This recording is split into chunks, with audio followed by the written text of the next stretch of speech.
तो दोस्तों hi everyone, कैसे हैं आप सब। डरावनी कहानियाँ सुनने के लिए हमारे चैनल को सब्सक्राइब करें और ज़्यादा से ज़्यादा शेयर करें। दोस्तों ये कहानी सिर्फ एक कहानी है और इन कहानियों को हकीकत से ना जोड़ें, ये सिर्फ एक कहानी है। तो दोस्तों चलिए फटाफट हम चलते हैं अपनी कहानी की ओर। और आज की हमारी कहानी है यक्षिणी की डरावनी कहानी। एक यक्षिणी जो जंगल में रहती है और फिर उस जंगल में कैसे आतंक मचाती है, ये सारी बातें हम जानेंगे इस कहानी में। तो फटाफट अपने हेडफोन लगा लें और कहानी शुरू होती है यहाँ से। आकाश और अभिषेक एक दूसरे के पक्के बेस्ट फ्रेंड थे।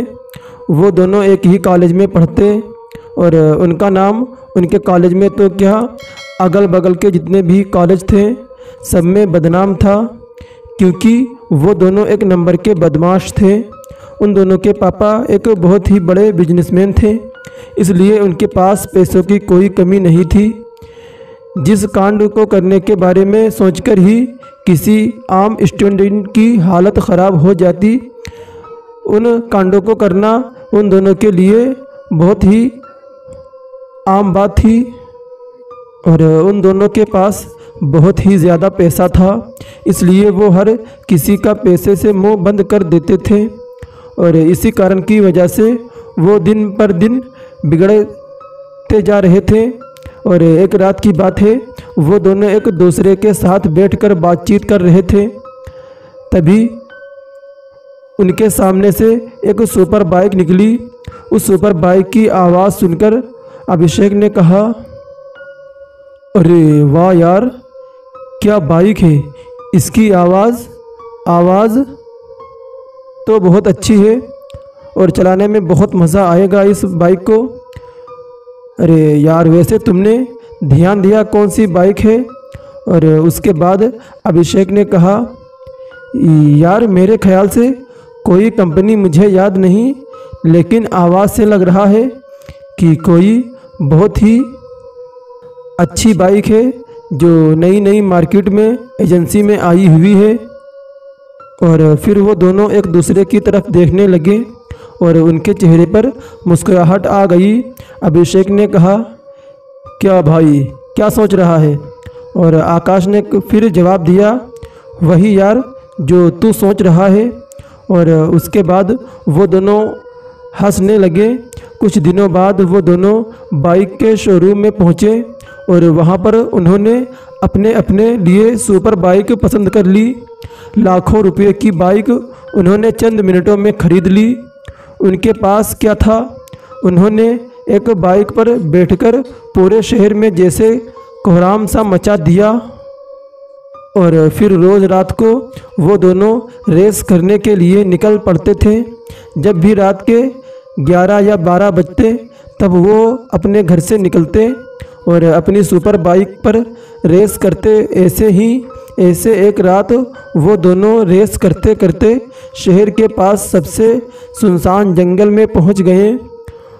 वहां दोनों आसपास में ही रेस कर रहे थे और रेस जीतने के चक्कर में वो दोनों ये भूल गए कि वो जो बाइक है वो जितनी स्पीड में जाती है उतना ही एक्सीडेंट होने का खतरे का भी चांस है। और फिर दोनों जीत के लालच में भूल गए ही न कि आकाश ने स्पीड पर इतना ध्यान दिया, न ही अभिषेक ने ध्यान दिया। उस सुनसान जंगल में जाकर रास्ता ऊबड़ खाबड़ होने की वजह से दोनों की जो बाइक थी वो डिसबैलेंस हो गई और दोनों की बाइक एक पेड़ से जा टकराई। बाइक के टकराते ही वो दोनों कई फुट दूर गिरे और उनके बाद उन्होंने अपना सर पकड़ा और वो उठे तो उन्होंने देखा कि उनकी बाइक पे आग लग गई थी और वो दोनों उस बाइक से दूर भागे। देखते ही देखते दोनों बाइक ब्लास्ट हो गई और वहाँ पर आग लग गई। अभिषेक बहुत ही ज़्यादा घायल हो गया था। वो तो हेलमेट ने उन दोनों की जान बचा ली थी। अगर हेलमेट ना होता तो उनका जो सर था उसके टुकड़े टुकड़े होना पक्का तय था। और फिर घायल होने के बाद भी उन्होंने एक दूसरे को संभाला। और उसके बाद किस्मत से वो जो बाइक की आग थी वो ज़्यादा जंगल में पेड़ों में नहीं फैली और वहीं पर ख़त्म हो गई। और यह देखने के बाद वो दोनों आसपास में बातें करने लगे। अरे तेरा फ़ोन कहाँ है? मुझे तो लग गई यार, मैंने सोचा नहीं था कि यार कि बाइक डिसबैलेंस हो जाएगी। मैंने ध्यान नहीं दिया कि ये जंगल और यहाँ के रास्ते इतने अच्छे नहीं होते हैं कि हम इतनी स्पीड में बाइक चला पाएंगे। मेरे ख्याल से मेरी पसली पर लगी है। और उसके बाद आकाश ने कहा, अरे यार तेरे से ज़्यादा मेरी हालत ख़राब है, मुझे भी काफ़ी चोट आई है, मेरे मुंह से तो ब्लड भी निकल रहा है, मेरे फ़ोन की तो ऐसी की ऐसी हो गई, पता ही नहीं चल रहा है कि ये फ़ोन है या क्या है, कबाड़ बन चुका है। अब यहाँ किससे मदद मांगे? उन दोनों को समझ आ गया था कि वो दोनों एक बहुत ही बड़ी मुसीबत में फंस चुके थे।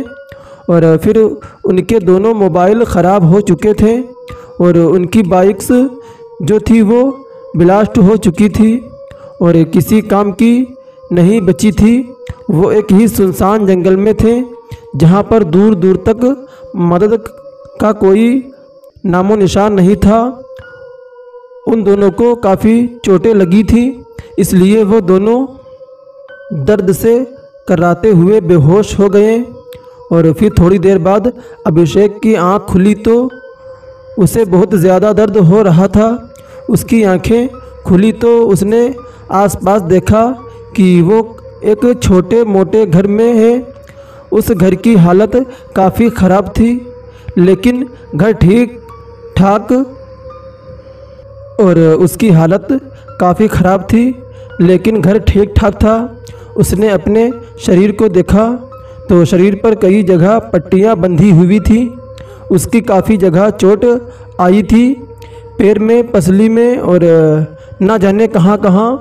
और उसके बाद उसने आसपास देखा तो उसे अभिषेक भी नज़र आ गया। अभिषेक को भी काफ़ी चोट आई थी और उसके शरीर पर भी काफ़ी जगह पट्टियाँ लगी हुई थी। आकाश ने मुंह खोलकर अभिषेक को उठाने की कोशिश करी।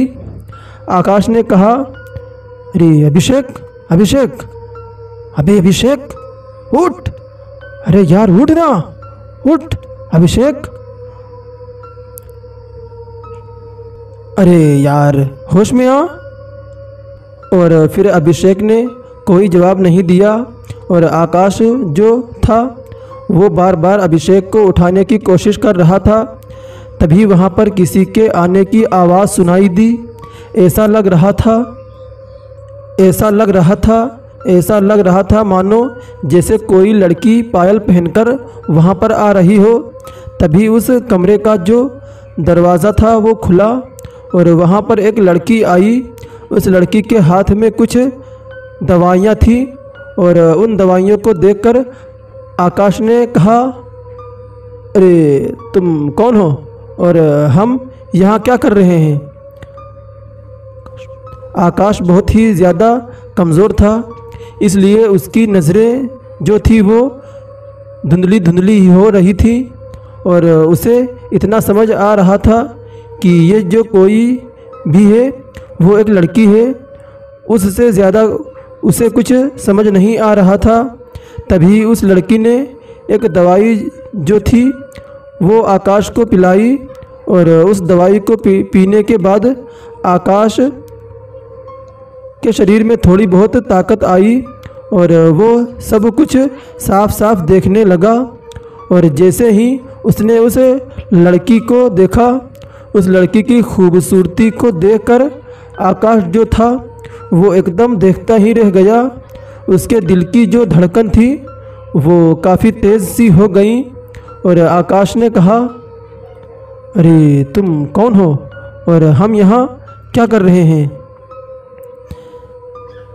फिर तभी उस लड़की ने कहा कि आप ज़्यादा अपने आप को टेंशन मत दीजिए, अभी आपको आराम करने की ज़रूरत है। आप दोनों मुझे जंगल में मिले और आपकी हालत बहुत ही ज़्यादा ख़राब थी। मैंने वहाँ पर देखा कि आपकी बाइक्स जो थी उनमें आग लग गई थी और वो दोनों ब्लास्ट हो चुकी थी। मैं समझ गई कि आपका बहुत भयानक एक्सीडेंट हुआ है। मेरे पास सुविधा नहीं थी मदद बुलाने की, इसलिए मैं आपको अपने घर में ले आई ताकि मैं आपका इलाज कर सकूं। आप चिंता मत करिए, मुझे आयुर्वेद का बहुत ज़्यादा ज्ञान है, मैं आपको ठीक कर दूंगी। जब यह बात आकाश ने सुनी तब उसके चेहरे पर मुस्कुराहट सी आ गई, क्योंकि वो मन ही मन उस लड़की को पसंद करने लगा था। उस लड़की की खूबसूरती ही ऐसी थी जिसे देखकर कोई अपना दिल हार जाए। तभी अभिषेक के शरीर में भी हलचल होने लगी, उसकी उंगलियां भी हिलने लगी, वो भी दर्द से कर्राता हुआ उठा। अभिषेक ने कहा, अरे अरे अरे यार, सर बड़ा दुख रहा है। आकाश आकाश, अरे यार कहाँ है तू? आकाश कहाँ है तू? और फिर उसके बाद आकाश ने जवाब दिया, अरे यार यहीं पर हूँ भाई, यहीं पर हूँ। और फिर अभिषेक ने आंखों खोली तो उसने वही नज़ारा देखा। उसकी काफ़ी शरीर पर पट्टियाँ बंधी हुई थी और वो एक घर में था। अभिषेक ने बगल में देखा तो आकाश भी वहीं पर था और वो लड़की भी वहीं पर थी।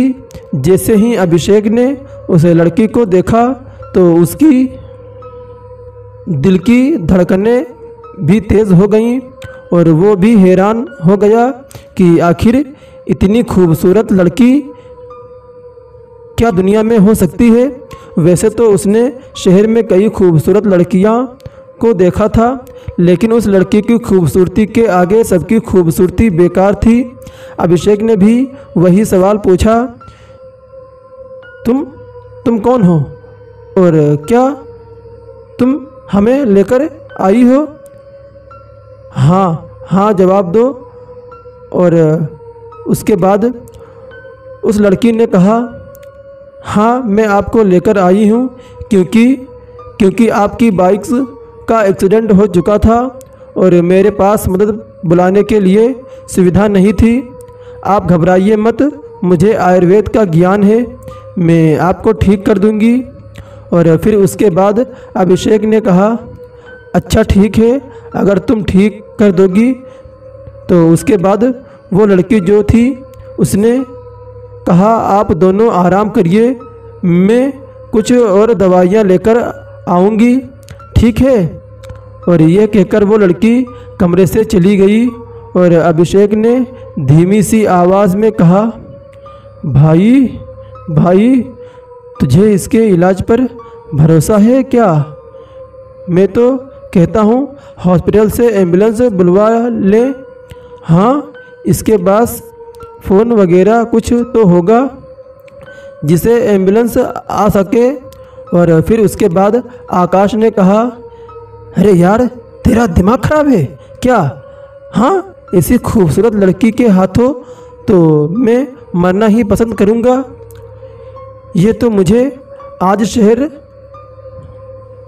ये लड़की मुझे आज जहर दे दे, वो भी खुशी खुशी पी जाऊँगा। जैसे ही ये बात अभिषेक ने सुनी तब उसने कहा, क्या तुझे भी ये पसंद आ गई? अब ये मत बोलिए कि तुझे भी पसंद आ गई है, क्योंकि मैंने पहले ही देखा है और मुझे पसंद आ गई है, तो बकवास मत कर। अभिषेक ने जवाब दिया, हाँ देखते हैं अभिषेक, अभी तू अपनी हालत की चिंता कर। ऊपर से नीचे तक पूरी जगह पट्टी बंधी हुई है और तुझे बहुत दर्द हो रहा है। और फिर उस लड़की ने उन दोनों को चलने फिरने के लायक बना दिया और वो दोनों धीरे धीरे चलने फिरने लगे। उस लड़की का जो इलाज था वो बहुत ही ज़्यादा असर था। वो दोनों जब ठीक हो गए तब वो सुबह सुबह उन दोनों ने उस लड़की से कहा, अगर आप नहीं होती तो हम दोनों की जान पक्का चली जाती। आपका बहुत बहुत शुक्रिया। आप तो बहुत ही ज़्यादा दिल की अच्छी हैं। आपकी मदद के लिए बहुत बहुत शुक्रिया। अगर कभी हम आपके लिए कुछ कर पाएँ तो हमें मौका ज़रूर देना। और फिर उसके बाद उस लड़की ने कहा, हाँ कोई बात नहीं, अब आप चलने फिरने लायक हो गए हैं, वही बहुत बड़ी बात है। और फिर सुबह सुबह का वक्त था और उसके बाद में सुबह का वक्त था और उस लड़की ने अभिषेक और आकाश के लिए कुछ खाने के लिए बनाया और उन दोनों को परोसा।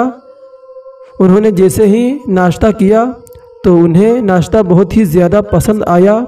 अभिषेक ने कहा, बहुत बहुत धन्यवाद, ऐसी चीज़ें तो मैंने आज तक कभी नहीं खाई। आकाश ने भी नाश्ते की खूब तारीफ़ करती। तभी आकाश ने कहा, अभिषेक मुझे लगता है कि हमें इनके लिए कुछ करना चाहिए। ये ख़राब से घर में रहती है, पापा से बोल के घर तो वाकई से अच्छा सा घर बनवा देते हैं। और फिर अभिषेक ने कहा, हाँ भाई, मेरी तरफ से डन है, बनवा दे।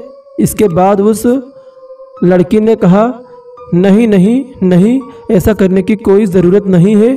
ये जो घर है वो मेरे पिताजी की आखिरी निशानी है और मैं इसके साथ कोई भी छेड़खानी पसंद नहीं करती, इसलिए तो मैं इतने सालों से यहीं पर रहती हूँ। मेरे पिताजी एक शिकारी थे और वो यहीं पर रहकर शिकार किया करते थे।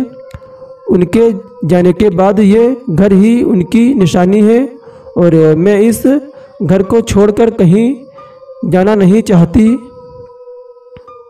तो दोस्तों, इसके आगे की कहानी हम जानेंगे इसके अगले पार्ट में, क्योंकि अभी ये जानेंगे हम कि ये आखिर लड़की कौन है और फिर इन दोनों दोस्तों का क्या अंजाम होगा आगे, ये सब बातें हम जानेंगे। तो इसी तरह की डरावनी कहानियाँ सुनने के लिए हमारे चैनल को सब्सक्राइब करें और बेल आइकन को भी दबाइए ताकि हमारी जो नई वीडियो अपलोड हो सबसे पहले आप तक नोटिफिकेशन पहुंच सके।